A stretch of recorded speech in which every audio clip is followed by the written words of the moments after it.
In this video, we want to talk about the pelvic girdle.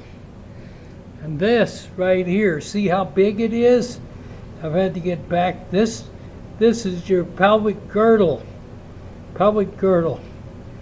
And it's either made up of 2 big bones or 6 smaller bones, depending upon how you look at it.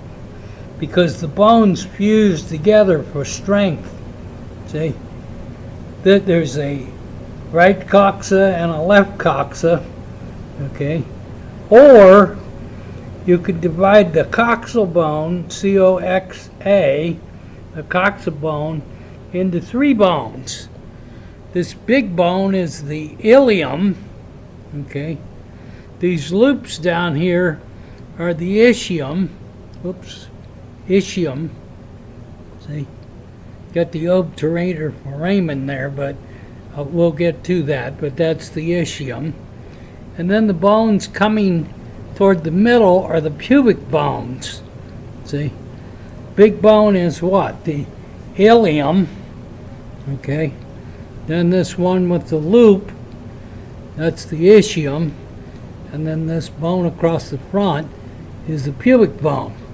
The ilium, the ischium, and the pubic bone all together make up a coxa, C-O-X-A. And there's 2 coxa that come together. They come together in the front by a cartilaginous joint. The cartilaginous joint in the front is the symphysis pubis. Okay? And the cartilaginous, not cartilaginous joint, what joins the ilium in the back is the sacrum. Sacrum's part of the axial skeletal system, which we've studied, and it comes into direct contact with the ilium bone. So that forms what we call the sacroiliac joint. The sacroiliac joint, and it's bone to bone. A lot of times people have trouble with pain in that joint because there's nerves around there, and that joint can be bone on bone. The friction can cause some erosion and some problems. So joined in the back by the sacrum, the ilium bones come to the sacrum and form the sacroiliac joints. You got a right one and a left one. And then in the front, it's joined by the cartilaginous symphysis pubis. You can look for the spelling of that in your written materials. Okay? And the bones that come together in the front are the pubic bones, and also a little bit the ischium bones are going together in the front.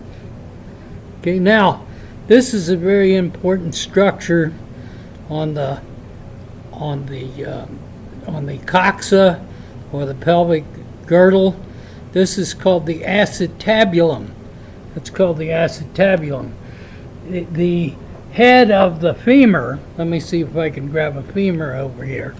These are not necessarily matching bones, but you can get the idea. The head of the femur goes into that acetabulum, see? Forms a ball and socket joint. We'll be talking about that femur in a minute in the next video, in fact. So that's the acetabulum. This opening right here is called the obturator foramen. See that? When there's an opening, that means blood vessels and nerves are going to go through it. Okay?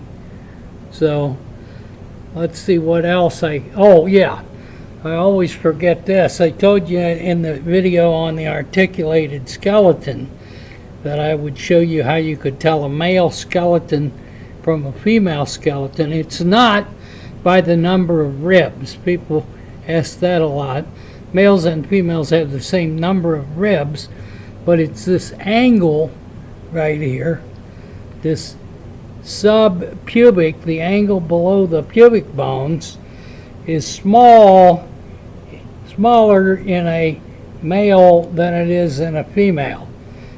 That's a very small subpubic angle. I hope you can see what I'm indicating. The angle between that and that, okay, if that's small, that's a male skeleton. It's bigger in a female. And I think you can figure out why. The reason why the birth canal is right there, okay? You can see my face in the birth canal. The baby goes through that, and so you have to have some give in that cartilaginous symphysis pubis joint to make space for the baby's head. Baby's head is supposed to lead in a normal childbirth, okay? So that's the features, though. It's a very of the ox coxa, or the pelvic girdle. It's a very structurally, it's the strongest part of the body. There's a lot of bones there. There's a lot of strength, and so I hope you understand a little bit better about the pelvic girdle from this video.